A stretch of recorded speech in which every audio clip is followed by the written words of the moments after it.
எதற்காக நீங்க இந்த புறக்கணிப்பை எடுத்தீங்க? சட்டம் ஒழுங்கு சரியில்லை, மக்கள் காதுல பூ சுத்துற வேலை. சட்டம் ஒழுங்குக்கும் தேர்தலுக்கும் ஒரு இடைத்தேர்தலுக்கும் சம்பந்தமே இல்லை. சீமான் என்ன பண்ணணும் நான் விரும்புறேன் தெரியுமா?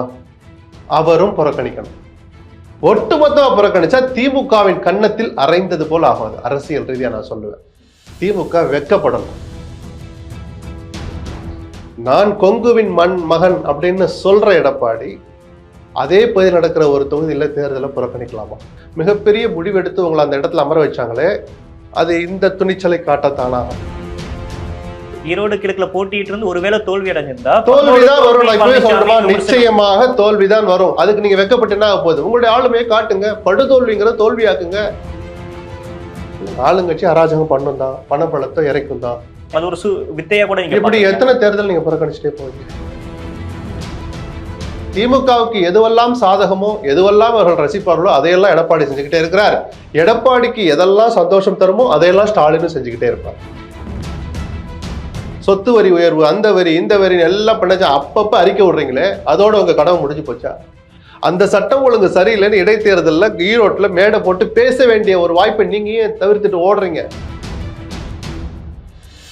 இந்த எலெக்ஷன்ல நீங்க போட்டியிடல, 2026லயாச்சும் நீங்க போட்டியிடுவீங்களா, ரேஸுக்கு வருவீங்களா அப்படின்னு திமுக அமைச்சர் ஒருவர் அதிமுக நோக்கி கேள்வி ஏன் ஒருவருங்கிறீங்க? ஏவா வேலு, அந்த ஏவா வேலு என்ன பண்ணார் எடப்பாடிக்கு எதிரா? அதாவது என்ன சொல்றது, தகுதியற்ற ஒரு அறிக்கை. எடப்பாடி விமர்சிக்கிற தகுதி உங்களுக்கு இருக்கா? சவத்துல போய் முட்டிக்கணும். ஒரு திமுக அமைச்சரவையில அரசியல் சட்ட ரீதியாக பதவி வகிக்கிற ஒவ்வொருவரும் சவத்துல முட்டணும். மக்கள் அந்த அளவுக்கு ஏமாத்திருக்கிறீங்க, திமுக காரனுக்கு துரோகம் பண்ணிருக்கிறீங்க.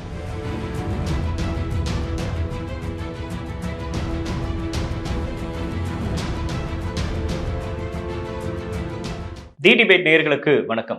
ஈரோடு கிழக்கு இடைத்தேர்தலை அதிமுகவை தொடர்ந்து பாஜகவும் புறக்கணிப்பதாக அறிவித்திருக்கிறது. இது தொடர்பாக பேசுவதற்காக நம்மிடையே மூத்த பத்திரிகையாளர் SP லக்ஷ்மண் அவர்கள் இணைந்திருக்கிறார். அவரிடம் பேசலாம். சார் வணக்கம். வணக்கம். ஈரோடு கிழக்கு இடைத்தேர்தல் காங்கிரஸை விட்டு இந்த முறை திமுகவை நேரடியாக களமிறங்குறாங்க. VC சந்திரகுமார களமிறக்கியிருக்காங்க.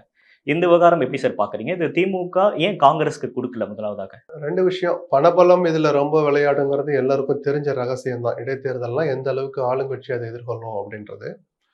காங்கிரஸுக்காக தலைமை கட்சி தான் என்றாலும் கூட இன்னொரு கட்சிக்காக எவ்வளவு தூரம் செய்வாங்கன்னு ஒரு கேள்வி இருக்கு. அதையெல்லாம் பொய்யாக்குகிற வகையில கடந்த முறை நடந்த இடைத்தேர்தல் EVK சிலங்கோனுக்காக என்னவெல்லாம் பண்ணாங்கன்னு நம்ம பார்த்தோம். அப்போ போட்டி கடுமையா இருக்கலாம்னு திமுக ஒருவேளை நினைச்சிருக்கலாம். எதிரணிகள் பூரா, எதிர்கட்சிகள் எல்லாம் ஆளுங்கட்சி மேல பல விமர்சனங்களை வச்சுட்டு இருக்கிற இந்த நேரத்துல போட்டின்னு வர்ற போது காங்கிரஸால் அதை எதிர்கொள்ள முடியுமா அப்படிங்கிற ஒரு தயக்கம் இருந்திருக்கலாம். ஏன்னா கோயம்புத்தூர்ல கடந்த நாடாளுமன்றத்தில் இடதுசாரிகள் போட்டியிட்ட தொகுதியில அண்ணாமலையே போட்டியிட போறதா ஒரு தகவல் இருக்கு, உங்களால அதை சமாளிக்க முடியாதுன்னு சொன்ன அதே தியரி தான் இங்கேயும். இது பெரிய காங்கிரஸுடைய தொகுதியை தட்டி பறிச்சுட்டாங்க, துரோகம் பண்ணிட்டாங்க, இதெல்லாம் சும்மா வேலை இல்லாம பேசலாம். நடைமுறை யதார்த்தம் தான் இது. இதை கொடுத்துட்டனால அடுத்த தடவை குறைஞ்சபட்சம் சொல்றேன், ஒரு 18 தொகுதி அவங்க வாங்கியிருந்தாங்கன்னா போன தடவை, இப்போ ஈரோட்டை இவங்க திருப்பி வாங்கிட்டனால அடுத்த தடவை 17 கொடுக்க போறாங்க. குறைஞ்சபட்சம் அந்த 18 கொடுக்க போறாங்க. அவங்க கூட கேட்பாங்க. ஆக இது ஏதோ துரோகம் தட்டி பறிச்சதுன்னு நான் பார்க்கல. நடைமுறை யதார்த்தம். இது எப்படியாவது ஜெயிக்கணும். அது திமுகவே களமிறங்கினால் பணபலத்துல இருந்து சகல பலத்தையும் முழு வீச்சில் பயன்படுத்த சரியா இருக்கும்னாங்க. அது காங்கிரஸும் புரிஞ்சுக்கிட்டாங்க. ஏதோ செல்வ பிறந்தகை மட்டுமே முடிவெடுக்கிற விஷயம் இல்லை. அவங்க மேலிடத்துல டெல்லியில பேசியிருப்பாங்க. திமுக தரப்பிலிருந்து சிலர் பேசவும் தான் செல்வ பெருந்தகைக்கு இன்ஸ்ட்ரக்ஷன் வந்து அவர் அறிக்கை விடுறாரே தவிர ஏதோ தனிப்பட்ட செல்வ பெருந்தகை தமிழ்நாடு காங்கிரஸ் கமிட்டி மட்டுமே முடிவு எடுத்த அந்த தொகுதி அப்படி தார வார்த்தையில யதார்த்தமான ஒரு முடிவு தான். அதுல மற்ற விமர்சனத்துக்கு இடமில்லை. அதிமுக புறக்கணிச்சது நான் சொன்னேன், புறக்கணிக்க கூடாதுன்னு நம்ம எதிர்பார்ப்போம். ஏன்னா விக்கிரவாண்டி நடந்தது ஒரு தயக்கம், பல்வேறு காரணங்கள், நீங்க அதை பண்ணீங்க, அதுவே அரசியல் ரீதியா தவறு நம்ம சொன்னோம். தேர்தலை புறக்கணிப்பது ஜனநாயகத்தில் அனுமதிக்கப்பட்ட ஒரு எதிர்ப்பு நடைமுறை தான். ஆளுங்கட்சிக்கு பாடம் புகட்ட, மக்களிடம் கவனத்தை ஈர்க்க, ஆளுங்கட்சி செய்த தவறுகளை நினைவுபடுத்த, ஆளுங்கட்சியின் கன்னத்திலேயே அரசியல் ரீதியாக அறைவது போலதான் தேர்தலை புறக்கணிப்பது. அதை நான் மறுக்கவே இல்லை. ஆனால் எந்த நேரத்துல புறக்கணிக்கணும், எப்படி, அதுல இருந்து நம்ம மீள முடியுமா? இன்னைக்கு அந்த புறக்கணிக்கிற கட்சி இன்னைக்கு என்ன கதியில இருக்கு, அந்த தொண்டர்கள் என்ன மனநிலை இருக்கிறாங்க, இடைத்தேர்தல் நடக்கிற தொகுதி எந்த தொகுதி அப்படிங்கிற பொறுத்தெல்லாம் பல காரணிகளை வச்சுதான் நீங்க புறக்கணிப்பு முடிவு எடுப்பாங்க. சரிதானா? தளியில ஓசூர்ல ஒண்ணு நடக்குது அப்படின்னா வேறு சில இடங்கள்ல செல்வாக்குள்ள கட்சி ஜஸ்ட் லைக் தட் ஒரு வரியை சொல்லிட்டு சட்டம் ஒழுங்கு சரியில்லை ஒதுக்கிட்டு போயிடலாம். ஜனங்களும் புரிஞ்சுக்குவாங்க. அது வந்து என்ன சொல்றது, ஒரு நடைமுறை யதார்த்தமான அரசியலா இருக்கும்.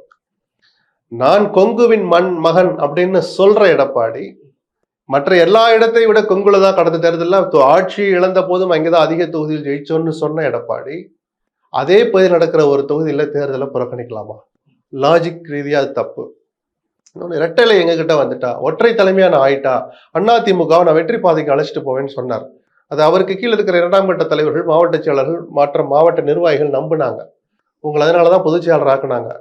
கட்சியினுடைய தலைமை பொறுப்புல இந்த ஒருங்கிணைப்பாளரை தூக்கி தூர போடுற அளவுக்கு ஒரு தீர்மானத்தின் மூலமாக, ஒரே ஒரு பொதுக்குழுவின் மூலமாக ஒரு தலைவரையே தூக்கி போடுற அளவுக்கு மிகப்பெரிய முடிவெடுத்து உங்களை அந்த இடத்துல அமர வச்சாங்களே, அது இந்த துணிச்சலை காட்டத்தானா அப்படிங்கிற ஒரு கேள்வி வரும்ல. ஆனா அவரு ஒரு விளக்கம் கொடுக்கிறார் சார். கடந்த ஈரோடு கிழக்கு இடைத்தேர்தலையே நாங்க ஓட்டு கேட்க போனா மக்களே இருக்க மாட்டாங்க, ஒரு பட்டி கான்செப்ட்னு சொல்லிட்டு அவங்க ஒரு ஃபார்முலா இது பண்ணாங்க. அப்போ அந்த அராஜகத்தை, அந்த சட்ட விதி மீறல மக்களுக்கு மேடை போட்டு காட்டணும். நடக்கிறது வேணா ஈரோட்டு கிழக்குல இடைத்தேர்தல் நடக்கும், நகர்ப்பகுதியில் நடக்கலாம். மாநிலம் முழுக்க 10 இடங்கள்ல மீட்டிங் போட்டு ஈரோட்ல என்ன நடக்குதுன்னு போட்டு பேசணும் சார்.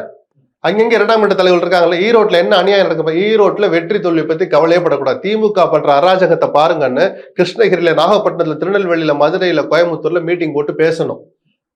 மக்கள்கிட்ட அதை எடுத்துட்டு போகணும். இதுதான் சார் அரசியல். ஈரோடு கிழக்குல போட்டிட்டு இருந்து ஒருவேளை தோல்வி அடைஞ்சிருந்தா தோல்விதான் வரும். நான் இப்பவே சொல்றேமா, நிச்சயமாக தோல்விதான் வரும். அதுக்கு நீங்க வெக்கப்பட்டு என்ன ஆக போகுது? உங்களுடைய ஆளுமையை காட்டுங்க. படுதோல்விங்கிறத தோல்வியாக்குங்க. கடந்த முறை கிட்டத்தட்ட 40,000க்கு மேல டிஃபரன்ஸ், அது ஒரு 10,000 ஆக்குங்க. அதுவே எடப்பாடிக்கு கிடைச்ச வெற்றி இல்லையா சார்? சோ அப்ப நீங்க சொன்னதெல்லாம் பொய்யா? உங்க பகுதியில நீங்க தான் ராஜான்னீங்க. அதிமுக கோட்டை ஈரோட்ல ஆரம்பிச்சு கோயம்புத்தூர், கரூர்ல ஆரம்பிச்சு கோயம்புத்தூர் வரைக்கும் கொங்கு மண்டலம் அதிமுகவின் கோட்டை தான். பட் இருந்தாலும் இப்ப ஆளுங்கட்சியோட அதிகார பலம் இருக்கு, பணபலம் இருக்கு அப்படின்றப்ப அதிமுக அதை யோசிக்க வேண்டிய கட்டாயம், அது ஒரு வித்தையா கூட நீங்க இப்படி எத்தனை தேர்தல் நீங்க புறக்கணிச்சுட்டே போவீங்க சொல்லுங்க? ஆளுங்கட்சி அராஜகம் பண்ணும் தான், பணபலத்தை இறைக்கும் தான். அதிமுக நாங்குநேரி விக்கிரவாண்டி இடைத்தேர்தல் எதிர்கொள்ளலையா? அது எல்லா ஆட்சி காலத்தையும் சொல்றேன். 99% ஆளுங்கட்சி தான் அங்க ஆதிக்கம் செலுத்தும், பணபலத்தை இறைப்பாங்க, அதிகாரத்தை பயன்படுத்துவாங்க. ஜனநாயகத்தை வலுப்படுத்துறதுக்கு எதிர்கட்சியில் வலுவா நிக்கணும்ல. வெற்றி தோல்வி இல்ல, இடைத்தேர்தலை பொறுத்த வரைக்கும் வெற்றி தோல்வி பத்தி கவலைப்படக்கூடாது சார்.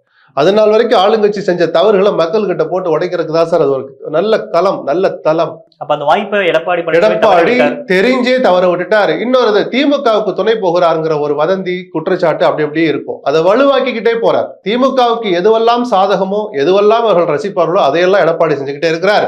எடப்பாடிக்கு எதெல்லாம் சந்தோஷம் தருமோ அதையெல்லாம் ஸ்டாலின் செஞ்சுக்கிட்டே இருப்பார். திருமாவளவன் இன்னொரு விமர்சனத்தை வைக்கிறாரு. நீங்க இது மாதிரி இடைத்தேர்தலை புறக்கணிக்கிறது அப்படின்றது பாஜகவுக்கு சாதகமாகும் அப்படின்ற ஒரு சந்தேக பார்வை. இல்ல, அவர் அறிவிச்ச அன்னைக்கு பிஜேபி என்ன நிலைப்பாடு எடுக்குதுன்னு தெரியல.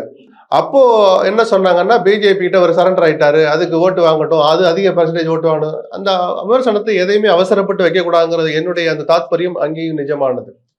அவசரப்பட்டு விமர்சிக்கணும் அவசியம் இல்லை. எடப்பாடி விமர்சிக்கிறதுக்கு 1000 விஷயம் இருக்கு சார். அவர் எடுத்த முடிவுகள் நடந்து முடிஞ்ச பிறகு பண்ணணும். இப்ப பிஜேபி போட்டியிடல, எடப்பாடியின் மீதான அந்த விமர்சனம் தப்பா போயிடுச்சா? பிஜேபிக்கு நான் திமுகவுக்கு துணை போகிறாங்கிற குற்றச்சாட்டை வலுவா வைப்பேன். பிஜேபிக்கு துணை போறாங்கிறது அவங்களே புறக்கணிச்சாங்க. பிஜேபின்னு தான் தப்பு பண்ணுச்சு. இப்ப அவங்க என்ன பண்ணிருக்கணும்? திமுக அதிமுகவுக்கு இடையே போட்டி இல்ல, திமுகவுக்கும் பிஜேபிக்கு தான் போட்டின்னு அண்ணாமலை கண்ணை 2 வலிக்க எத்தனை சவடால் பேசியிருப்பார். அரசியல் ரீதியான சவடால் தான், நியாயமான சவடால் தான், சவால் தான். அது அந்த சவால் எங்க போச்சு? அதை நிரூபிக்கிறதுக்கு அற்புதமான வாய்ப்பு தானே. எதற்காக நீங்க இந்த புறக்கணிப்பை எடுத்தீங்க? சட்டம் ஒழுங்கு சரியில்லை, மக்கள் காதுல பூசுத்துற வேலை. சட்டம் ஒழுங்குக்கும் தேர்தலுக்கும் ஒரு இடைத்தேர்தலுக்கும் சம்பந்தமே இல்லை. அந்த சட்டம் ஒழுங்கு சரியில்லைன்னு இடைத்தேர்தல்ல ஈரோட்ல மேடை போட்டு பேச வேண்டிய ஒரு வாய்ப்பை நீங்க ஏன் தவிர்த்துட்டு ஓடுறீங்க? அப்போ அண்ணாமலையும் திமுகவுக்கு துணை போகிறாரா? கேள்வி வரும், விமர்சனம் வரும். சரி, இப்ப 2 கட்சிகளும் இடைத்தேர்தலை புறக்கணிக்கிறாங்க அப்படின்றப்ப இது ஒரு கவன ஈர்ப்பு தீர்மா மக்கள் பார்க்க மாட்டாங்க. எல்லாரும் சொல்றாங்க. இல்ல சார், நான் தான் சொல்லிட்டேன், இது மக்களின் கவனத்தை ஈர்ப்பதற்கான ஒரு ஆயுதம். இல்ல, புறக்கணிப்புங்கிறது மக்களுடைய கவனத்தை ஈர்க்கிறத நான் மறுக்கல. அது இன்னொரு ஆங்கிள் வச்சு பாருங்க. சரி, ஒருத்தர் புறக்கணிச்சார், மக்கள் கவனிச்சார், பிஜேபி தன் கடமையை செய்யணுமா இல்லையா? இப்ப நாம் தமிழர் என்ன பண்ண போறான்னு ஒண்ணு இருக்கு. விஜய் போட்டியிடலன்னு அறிவிச்சுட்டு நினைக்கிறேன். அவரு எங்களுடைய இலக்கு 26 தாங்கிறாரு. அது அப்புறம் விவாதிப்போம், தனியா விவாதிக்க வேண்டிய விஷயம். சீமான் இப்ப என்ன பண்ணணும்னா, 2 பேரும் அரசியல் ரீதியாக தவறோ இல்ல என்னை போன்ற விமர்சிக்கிறோமோ இல்லையோ, அதிமுக பிஜேபி என்கிற 2 பெரும் கூட்டணிகள், திமுகவுக்கு மாற்றான 2 பெரும் அணிகள் தேர்தலை புறக்கணிச்சு. சீமான் என்ன பண்ணணும்னு நான் விரும்புறேன் தெரியுமா? அவரும் புறக்கணிக்கணும். ஒட்டுமொத்தமா புறக்கணிச்சா திமுகவின் கன்னத்தில் அரைந்தது போல ஆகும். அரசியல் ரீதியா நான் சொல்லுவேன், திமுக வெக்கப்படணும். ஏன்னா ஜனநாயகத்தை வளர்ப்பியல். இப்போ அசம்பிளிலே பாத்தீங்கன்னா எதிர்த்தரப்பு பூரா காலியா இருந்தானே, வெறும் திமுக மட்டும் பேசிட்டு ஏற்போ ராமன்க இல்லை என்பவர் எதிர்ப்பு அப்படின்னு சொன்னா என்ன ஆக்வர்டா இருக்காதா? அவங்களே கூட்டி வந்து கொஞ்சம் உள்ள வந்து உட்காருக்கம்பாங்க தோழமை கட்சிகளை. அது மாதிரிதான் இந்த விஷயமும். சீமானும் புறக்கணித்தால் திமுக வெட்கி தலை குனியணும். ஈரோட்ல கடந்த முறை நம்ம என்ன தப்பு போட்டோம், என்ன எக்ஸஸா நடந்துக்கிட்டோம் அப்படின்னு அவர்களும் சுய பரிசோதனை பண்ணணும். 100% திமுக தான் ஜெயிக்கல, மாற்று கருத்து இல்லை. இந்த வெற்றி எப்படி கிடைச்ச வெற்றின்னு திமுக வெட்கப்பட்டுக்கிட்டே கொஞ்சம் சுய பரிசோதனை பண்ணணும். சீமான் அந்த முடிவை எடுத்தாதான் அரசியல் ரீதியாக சரியா இருக்கும். அப்படி இல்லைன்னா நீங்க அண்ணா பிள்ளை விவகாரத்தை எடுத்துக்கோ, என்னுடைய பார்வை வேற. எதிர்கட்சியில் கூட என்ன சொன்னீங்க, திமுக தப்பு பண்ணுச்சு, திமுக காப்பாத்த வச்சுச்சு, யார் அந்த சார் அப்படின்னீங்களே. ஒண்ணு நீங்க எல்லாம் சேர்ந்து ஒரு பொது வேட்பாளர் நிறுத்திருக்கணும், அல்லது நீங்க எல்லாரும் சேர்ந்து புறக்கணிக்கும் முடிவை எடுக்கணும். இந்த ரெண்டுமே திமுகவை வெட்கப்பட செய்யற வேலைதான், சரிதானா? அல்லது அவங்கவுங்க போட்டி போட்டு மக்கள் கிட்ட அவன் ஒரு மேடை போட்டு எடுத்து சொல்லியிருக்கணும். அண்ணா யூனிவர்சிட்டி விஷயத்துல அந்த ஞானசேகரன் திமுகவை சேர்ந்தவர் என்கிற உண்மையை ஒப்புக்கொள்ள மறுத்ததை தவிர அரசை வேற குற்றம் சொல்றதுக்கு ஒண்ணு இல்லை. திமுக ஒன்றும் பெருசா குற்றம் சொல்ல முடியாது. போலீஸ்காரங்க சில பேர் பண்ணாங்க தப்புன்னு சொன்ன, எஃப்ஐஆர் எழுதுனது தப்புன்னு நம்ம சொல்றோம். அந்த மாதிரி அட்மினிஸ்ட்ரேட்டிவா சில தவறுகள் நடந்ததை தவிர எதிர்கட்சியினர் ஊதி பெருசாக்குற அளவுக்கு திமுக பெருசா எதையும் மூடி மறைக்க முடியாது. அந்த ஞானசேகரனை தப்பு விட்டுருந்தா திமுகவை கிளிக்கிளின்னு கிளிக்கலாம், இன்னைக்கு விடக்கூடாதுன்னு சொல்லுவேன் நான்.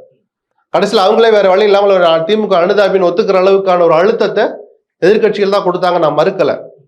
அதை தவிர வேற எதுவும் இல்லை. ஆனால் நீங்க மேடை போட்டு அண்ணா யூனிவர்சிட்டி விஷயத்துல தொடங்கி சொத்து வரி உயர்வு, அந்த வரி இந்த வரி எல்லாம் பண்ணாச்சா, அப்பப்ப அறிக்கை விடுறீங்களே, அதோட உங்க கடமை முடிஞ்சு போச்சா? அதை சொல்றதுக்கு ஒரு களம் இருக்குன்னு நீங்க யோசிக்க வேண்டாமா?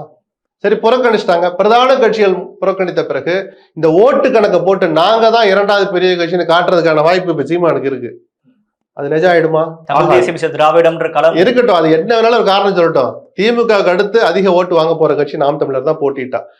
அந்த ஓட்டு உங்களுக்கு வேணுமா? அது நிஜமான கணக்கா? சோ ஒரு பத்திரிகையாளரா இந்த அரசியலும் தவறுகள் நடக்குதுன்னு நான் பல தடவை சொல்லிக்கிட்டு இருக்கேன். அதுக்கு ஒரு என்ன சொல்றது, ஒரு சீல் வச்ச மாதிரி, அதுக்கு ஒரு அங்கீகாரம் கொடுத்த மாதிரி, மக்கள் கிட்ட அதை நிரூபிச்ச மாதிரி சீமானும் இந்த தேர்தலை புறக்கணிக்கணும். நான் திரும்ப சொல்றேன், திமுக வெட்கப்பட வைக்கணும். ஓகே சார், சேம் டைம் இந்த ஒரு ஈரோடு கிழக்கு இடைத்தேர்தலை பொறுத்த வரைக்குமே இந்த எலெக்ஷன்ல நீங்க போட்டியிடல, 2026லயாச்சும் நீங்க போட்டியிடுவீங்களா, ரேஸுக்கு வருவீங்களா அப்படின்னு திமுக அமைச்சர் ஒருவர் அதிமுக நோக்கி கேள்வி கேட்க. ஏன் ஒருவருங்கிறீங்க? ஏவா வேலு. அந்த ஏவா வேலு என்ன பண்ணார் எடப்பாடிக்கு எதிரா? அவர் வகித்த பொதுப்பணித்துறையில 1000 தப்பு நடந்துச்சு. நீங்க எத்தனை வாய்களையே பேசுனீங்களே, ஏவா வேலு ஒரு நடவடிக்கையாவது எடுத்திருக்கிறாரா? ஒரு ஃபைலையாவது எடுத்து பார்த்தாரா? இந்த அரசின் கவனத்துக்கு கொண்டு போனாரா? முதலமைச்சரின் கவனத்துக்கு எடுத்துட்டு போனாரா? கடந்த 5 ஆண்டுகள் இதெல்லாம் தவறுகள் நடந்திருக்குன்னு எடப்பாடிக்கு எதிராக ஏதாவது ஒரு ஃபைல் எடுத்து ஏவா வேலு காட்டியிருப்பாரா? அதை செய்ய தவறிய வேலு இந்த அறிக்கையை விட தார்மீக தகுதி இல்லைன்னு சொல்லுவேன். அந்த அறிக்கையை பார்த்தா கிழிச்சுதான் போடணும்னு எனக்கு தோணுச்சு. எடப்பாடி மேல கோபம் இல்லை, அப்புறம் எதுக்காக வாய்க்கிலேயே பேசுனீங்க? எடப்பாடி மேல நாங்க தவறுதலா குற்றச்சாட்டு சொல்லிட்டு மக்கள் கிட்ட மன்னிப்பு கேட்கணும்ல, அதையெல்லாம் செய்யல. துறை அவர்கிட்ட இருக்கு, ஃபைல் பூரா அவர் கையில இருக்கு. கடைசி ஒரு வருஷத்துல, இன்னும் சொல்ல போனா தேர்தல் அறிவிப்பதற்கு 6 மாசம் முன்னாடி பொதுப்பணித்துறையில போட்ட ஒரு ஜிஓ எத்தனை 100 கோடிகள் முறைகேட்டுக்கு வழிவகுத்ததுங்கிற விஷயத்த சொன்னதே திமுக தான் எழுதுனது முரசொலி தலையங்கம். வெக்கப்படாம வேலு அந்த தலையங்கத்தை எடுத்து படிக்கணும். நம்ம கட்சி பத்திரிகையில நம்ம சுட்டி காட்டினோமே, அதை சுட்டி காட்டி 4.5 வருஷம் ஆச்சு. நம்ம என்ன பண்ணோம்னு முதல்ல வேலு கண்ணாடி முன்னாடி நின்று முதல்ல அவர் பார்க்கணும். அவர் மேல எனக்கு தனிப்பட்ட மரியாதை உண்டு. இந்த அறிக்கையை படிச்ச போது எனக்கு சிரிப்பு தான் வந்துச்சு. அதாவது என்ன சொல்றது, தகுதியற்ற ஒரு அறிக்கை. நான் வார்த்தை கடுமையா இருக்குன்னு நினைக்காதீங்க. வேலு மேல இப்போவும் சொல்றேன், எனக்கு தனிப்பட்ட மரியாதை இருக்கு. நீங்க என்ன பண்ணீங்க 4 வருஷம் எடப்பாடிக்கு எதிராக? எடப்பாடி விமர்சிக்கிற தகுதி உங்களுக்கு இருக்கா? சொல்லுங்க சார். அவர் பொதுப்பணித்துறை அமைச்சர்னாலதான் நான் இந்த வார்த்தை வைக்கிறேன். இதுவே வேற அமைச்சர் விட்டு நான் இவ்வளவு தூரம் சொல்ல மாட்டேன். அதையெல்லாம் பண்ணாம எடப்பாடி மேல ஒரு தூசி கூட விழாம பாதுகாத்த வேலு, பாதுகாத்த ஸ்டாலின், பாதுகாத்த திமுக அரசு எடப்பாடி விமர்சிக்க ஒரு துளி கூட தகுதி இல்லை. இது முரணா இருக்கே சார். எது முரணா இருக்கு? திமுக ஏன் சார் எடப்பாடி பழனிசாமி இதுதான் நான் 4 வருஷமா சொல்றேன் சார். என்ன புதுசாவா சொல்றேன்? ஒரு எஃப்ஐஆர் போட்டிருக்காங்களா சொல்லுங்க? எடப்பாடி மேல ஏதாவது ஒரு எஃப்ஐஆர் போட்டிருக்காங்களா? அப்ப எடப்பாடி அப்பழுக்கற்ற ஆட்சி நடத்தினார், நாங்கள் தான் தமிழ்நாட்டு மக்களிடம் தவறான தகவலை சொல்லிட்டோம்னு ஒரு என்ன சொல்றது, ஒரு என்ன சுய அறிவுள்ள ஒரு அமைச்சராவது தமிழ்நாட்டு மக்கள் கிட்ட மன்னிப்பு கேட்பாங்களா? திமுக மாநில நிர்வாகி யாராவது ஒருத்தர் மக்கள் கிட்ட மன்னிப்பு கேட்கணும்ல? அப்பழுக்கற்ற ஆட்சி நடத்தினார் எடப்பாடி, நாங்க தப்பா சொல்லிட்டோம் சொல்லுங்க. அப்ப அதை சொல்லி ஓட்டு வாங்கிக்குவீங்க. உட்கார்ந்த பிறகு அவரை கண்டுக்கவே மாட்டீங்க. சரி, முன்னாள் அமைச்சர்கள் 6ல இருந்து 8 பேர் வரைக்கும் நீங்க எஃப்ஐஆர் போட்டாங்க, லஞ்ச ஒழிப்புத்துறை வழக்கு போட்டாங்க, வச்சாங்க. என்ன மாதிரி பத்திரிகையாளர்கள், சமூக ஆர்வலர்கள், நீதிமன்ற தலையீடு இதெல்லாம் சேர்த்து சொல்லி சொல்லி சொல்லி சொல்லி 2 வருஷத்துக்கு அப்புறம் 4 பேர் மேல 3 பேர் மேல குற்றப்பத்திரிகை தாக்கல் பண்ணாங்க. ஸ்டாலின் தன் மனசாட்சியை தொட்டு சொல்லட்டும். ஒருத்தர் மேலேயாவது ஒரு வழக்காவது ட்ரையல் தொடங்கியிருக்கா, விசாரணை தொடங்கியிருக்கா? எத்தனை வருஷம் ஆச்சு? 4 வருஷம் ஆச்சு. வெக்கப்பட வேணாம்? சவத்துல போய் முட்டிக்கணும். ஒரு திமுக அமைச்சரவையில அரசியல் சட்ட ரீதியாக பதவி வகிக்கிற ஒவ்வொருவரும் சவத்துல முட்டணும். மக்கள் அந்த அளவுக்கு ஏமாத்திருக்கிறீங்க. திமுக காரனுக்கு துரோகம் பண்ணிருக்கிறீங்க. ஒரு வழக்குல கூட இன்னைக்கு வரைக்கும் ட்ரையல் தொடங்கல சார். நீங்க ஊழலை ஒழிக்கிற லட்சணம் இதுதானே? எடப்பாடி விமர்சிக்கிற லட்சணம். அதனால சொன்ன வேலுனுடைய அறிக்கையை பார்த்து நான் சிரிச்சேன்னு சொன்னேன். எடப்பாடி விமர்சிக்கிற தகுதி வேலுக்கு இல்ல, திமுக அரசியல் அங்கம் வகிக்கிற ஒருவருக்கு கிடையாது. இப்ப சட்டமன்ற தேர்தலுக்கு ஒரு வருடத்துக்கு முன்னாக இந்த ஈரோடு கிழக்கு இடைத்தேர்தல் நடக்க போகுது. இது திமுகவுக்கு எது மாதிரியான மக்கள் கருத்து சொல்வாங்களா? திமுக இல்ல, நான் பொதுவாகவே இடைத்தேர்தல ஒரு உரைகள்னு தான் நான் சொல்லுவேன். கடந்த கால வரலாறுகள் தான் அதனுடைய தாத்பரியமும் அதுதான். இப்போ அதை சொல்ல முடியல. காரணம் என்னன்னா, திமுக பயன்படுத்த போற பணபலம், அதிகார பலம் இதெல்லாம் இருக்கட்டும். ஒரே குடும்பத்துல 2 பேர் இறந்து நடக்கிற ஒரு இதுல அந்த ஒரு அனுதாபம் டிஃபால்ட்டாவே இருக்கும். வரப்போறது இன்னொரு கட்சியோட வேட்பாளர்ன்றா கூட அவங்க கூட்டணி தான்னு புரியாத மக்கள் அல்ல ஈரோட்டு மக்கள். தமிழ்நாட்டு மக்களுக்கே அரசியல் அறிவு அதிகம்னு நான் பல தடவை சொல்லுவேன். ஈரோடு மட்டும் அதில் விதிவிலக்கு, அது பெரியார் பிறந்த மண்ணுல அதெல்லாம் தெளிவெல்லாம் இருக்கும். அந்த பார்வை தனிப்பட்ட முறையில் இருக்கும். நீங்க சொன்ன மாதிரி 1 வருஷம் தான் இருக்கு. பெருசாலாம் அது பெரிய தாக்கத்தை ஏற்படுத்தாது. அதனாலதான் சொன்னேன் சீமானும் புறக்கணிக்கணும்னு நான் சொல்றேன். சீமான் புறக்கணிச்சாருன்னா என்ன, எது மாதிரியான விளைவுகள் இருக்கு? ஒண்ணும் நடக்காது. திமுக வெக்கப்படும் சொல்றேன். நான் அந்த பார்வை பார்ப்பேன். அடடா, என்னடா எதுக்கு யாருமே இல்லைன்னா பலசாலி நம்புறீங்களா நீங்க? வெக்கப்படணும். போட்டி இல்லாமல் ஜெயிச்சதற்கு திமுக வெக்கப்படணும்னு சொல்றேன். ஆனா திமுக இப்படி ஒரு நெரேட்டிவ் வைப்பாங்களா சார்? நாங்க இவ்வளவு வலிமையா இருக்கிறோம், கூட்டணி பலத்தோட அதை புரிஞ்சுக்கிற அறிவு தமிழ்நாட்டு மக்களுக்கு இருக்கு. அவர்கள் சொல்கிற அந்த விமர்சனம் எடுபடாது. எங்களை எதிர்க்க எவரொருவருக்கும் துணிச்சல் இல்லைன்னு சொல்லலாம். இந்த வாய்ப்பை கொடுக்கலாமான்னு தான் நான் முதல் புள்ளியிலே எடப்பாடிக்கு அந்த விமர்சனத்தை வச்சேன். ஒண்ணு, எல்லாரும் சேர்ந்து ஒரு பொது வேட்பாளர் நிறுத்துங்க, திமுகவுக்கு ஒரு த்ரெட்டை ஏற்படுத்தலாம். இல்ல எல்லாரும் தனித்தினா அவங்களுடைய கடமையை ஆற்றுங்க, அல்லது எல்லாரும் சேர்ந்து புறக்கணிங்க. இந்த 3 தவிர வேறு எது எடுத்தாலும் அது அரசியல் சேட்டை தான் சொல்லுவேன். திமுகவுக்கு மறைமுகமாக துணை போகுதான். அது அண்ணாமலை செஞ்சாலும் அந்த கருத்தை தான் சொல்லுவேன், எடப்பாடி செஞ்சாலும் அந்த கருத்தை தான் சொல்லுவேன். சார், இப்ப இந்த மூமெண்டம், அதாவது இப்ப சட்டமன்றத்துல நீட்டை ஒழிக்க முடியாது, இந்தியா கூட்டணி எப்ப ஆட்சிக்கு வருதோ அப்பதான் ஒழிக்க முடியும் அப்படின்னு சொல்லி சட்டமன்றத்துல பேசினதுக்கு எடப்பாடி பழனிசாமி அவர்களா இருந்தாலும் சரி, தமிழக வெற்றி கழக தலைவர் விஜய் அவர்கள் முதற்கொண்டு எல்லாருமே அந்த விஷயத்தை அட்ரஸ் பண்ணாங்க. அதை இந்த விஷயத்துல மிஸ் பண்ணிட்டாங்க. ஈரோடு கிழக்குல அதை கொண்டு போய் மக்கள் கிட்ட சேர்த்திருக்க வேண்டிய நீட் விவகாரம் மட்டுமே இல்ல சார். நீட் எல்லாம் மக்களுக்கு அந்த புரிதல் வந்துருச்சு. அவன் கோச்சிங் கிளாஸ் எங்க நடக்குது, கொஞ்சம் கம்மியா யாராவது கட்டணம் வாங்குறாங்களான்னு கேட்டு அதை விசாரிக்கிற அளவுக்கு எல்லாம் பெற்றோருக்கு அந்த தெளிவு வந்துருச்சு. நீக்கிற வரைக்கும் நீட் இருக்கதான் போகுதுன்ற அந்த புரிதல் வந்தாச்சு. நீட்டு மட்டுமா போய் சொல்லணும் மக்கள் கிட்ட? இந்த ஆட்சியை பத்தி சொல்றதுக்கு எவ்வளவு சார் இருக்கு? எடப்பாடி மேல ஏன் நடவடிக்கை? நான் கேட்கிற கேள்வி சீமான் கேட்கலாம்ல? அதிமுக கூட்டணி முறிஞ்சு போய் சொல்ற அண்ணாமலை கேட்கலாம்ல? டிஎம்கே ஃபைல்ஸ் 1, 2 வெளியிட்டனே, அதை பத்தி ஒரு ஃபைலா அவர் பேசலாம்ல? அண்ணாமலை சும்மா டிராமா பண்ணிட்டு போயிடுவீங்களா 1/2 மணி நேரம் பிரஸ் மீட் வச்சு? இதெல்லாம் சொல்றது தானே சார் இந்த களம் இருக்கு. சீமான் பேசட்டும் தன் பாஷையில, அதுல 1000 விமர்சனம் இருக்கட்டும், தன் பாஷையில் அவரும் ஒரு மீட்டிங்கை போட்டு பேசுவார்ல. இப்போ நான் திரும்ப சொல்றேன், இப்போ அவர் நின்று இந்த ஓட்டை வாங்கிடணும், திரும்ப ஒரு பதிவு பண்றேன், ஓட்டை வாங்கிடலாம் நம்ம 2வது பெரிய கட்சின்னு காமிச்சாருன்னா அது அரசியல் காமெடி மாதிரி ஆயிடும். அதுக்காக சீமான் நிக்கிறது ஒன்றும் சட்ட விதிமீறல் இல்லை.